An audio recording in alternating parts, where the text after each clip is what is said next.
to the COVID policies. Good morning, church. Good morning, online.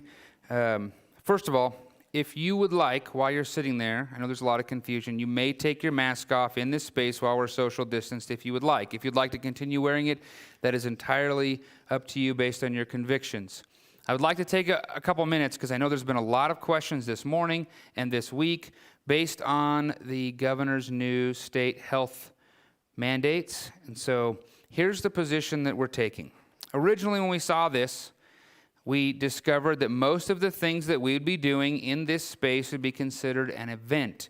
And the events are where the rules have come into play fairly strictly. At all levels, high, moderate, or low transmission rate levels, this event would, if we were not exempt, this event would require masks at all times, social distancing at all times, an event template form to be filled out, a plan that would require us to do screening at the door, possibly take temperatures. It would require us to have a list of names and even preferably seating arrangement so that we could assist the government in COVID contact tracing, things of this nature. Now, we are exempt in our religious services and activities, those things that are religious by nature. And we've had two attorneys look at this. One of them is in our faith family. He's been very helpful in helping me sort some of this out. Another one is a convention attorney. And here's what we have learned. We are exempt in the things that we do that are religious in nature, our religious services and the things like that. But our public gatherings that are not necessarily key elements of our faith are not exempt. And so if we want to do something like a trunk or treat or a live nativity or something like this, we would not be exempt, and we would have to fall into those arrangements where masks and social distancing and contact tracing are all required by the state. Now, there are many churches and there are Christians and non-Christians alike who are saying we need to make a stand for what we believe in this way or that way. And so some are saying it needs to be super strict, and some are saying it needs to be X, Y, and Z, and it needs to be this, and it needs to be protests and whatever.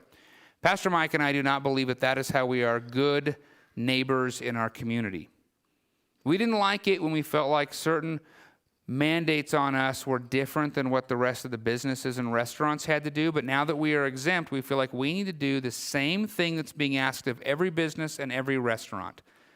And so that you know, when it comes to our religious gathering to worship the Lord, and when it comes to special fellowship gatherings within this body that are not put out to the public, if they are significant aspects of our religion and faith, then we're okay and we are going to engage in those.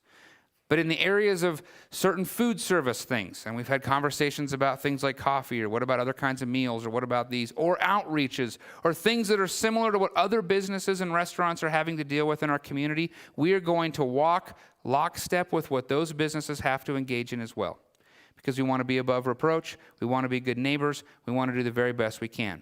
And so if we're going to take a stand, and if we're going to be protesting Protestants, it's going to be for the gospel of Jesus Christ against the devil in our community. Okay? That's what we want our stand to be known for, that we stand on the gospel. Now, I hope that you will hear my heart in this. What this means is we are asking that you would wear a mask in the spaces where it's hard to social distance, like the lobby. And we're asking that afterwards, because it's getting cold, we've been sending you outside because that's kind of what the state has been encouraging us to do. We would ask that if you do want to stay inside and you're not cold, we would ask that when we do that, you'd be willing to wear a mask, because it is hard for us to be walking around and moving around in the space. But otherwise, we're going to be social distancing to the best of our ability. And when we're fellowshipping, we're wearing a mask. But when we're doing this, you are free to take your mask off. We would also ask that you practice good hygiene and do all the sanitation stuff. Now, I told you last week I just didn't want to talk about this stuff anymore, but then the governor changed it all, so I have to talk about it again. But now I've said it, and it's been recorded. Now you understand what it is that we're doing. And in fact, the cleaning that Josiah was asking about actually has to do with sanitizing. We have sanitizing disinfectant wipes. We do want to do what other businesses have been asked to do. Josiah has to clean the bathroom at the grocery store a lot. So we thought, okay, we can bear that burden too, and we can sanitize before and after the services and do the things we need to do. So my heart in this is to give just great thanks to you guys. I've made personal phone calls. I've had many conversations, and you guys have been wonderful in saying we will support what the pastors and the elders of this church are wanting to do. We understand the complexities, and so thank you very, very, very much. I appreciate you for that, and I appreciate that you're willing to work with us in this. It's not easy for us because we're also trying to unify in the middle of all of it, so it's challenging. Thank you very much for your support in that and for your understanding, for what we're doing with the streaming. This is all new to all of us. We're figuring it out as we go. And I just want to say thank you. Also, let's continue to be safe, and let's continue to do what is right. I didn't